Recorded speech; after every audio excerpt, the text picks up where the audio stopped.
আসসালামু আলাইকুম সম্মানিত ভিউয়ার্স, আজকে আলোচনা করব বেলিসফার মাদার টিংচারটি নিয়ে। বেলিসফার মাদার টিংচার হোমিওপ্যাথিক ঔষধ হিসেবে ব্যবহৃত হয়, যা সাধারণত ডেইজি ফুলের গাছ থেকে এটি প্রস্তুত করা হয়।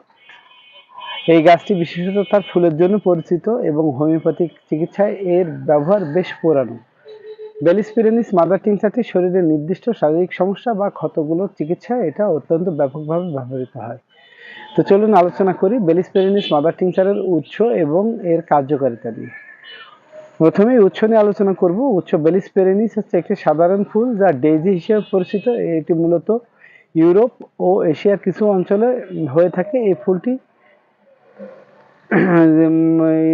স্নায়ু স্নায়ু এবং শারীরিক আঘাত এবং অন্যান্য রোগের চিকিৎসায় অত্যন্ত ব্যাপকভাবে ব্যবহৃত থাকে।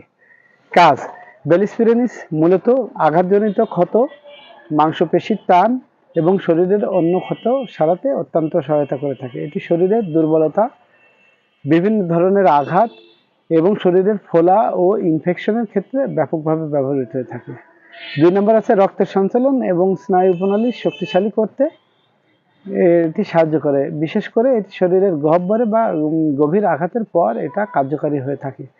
ব্যবহার: বেলিসপেরিনিস মাদার টিংচার সাধারণত নিম্নের সমস্যাগুলো নিয়ে আলোচনা করে ব্যবহৃত হয়ে থাকে। যেমন এক, আঘাত বা আঘাতের পরবর্তী অবস্থা।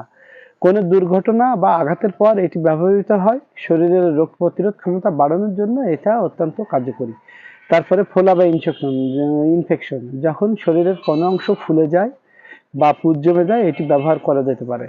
তারপরে মাংসপেশি টান এবং ব্যথা, শরীরের বিভিন্ন অংশে মাংসপেশির খিঁচুনি বা টান কমাতে এটা সহায়তা করে।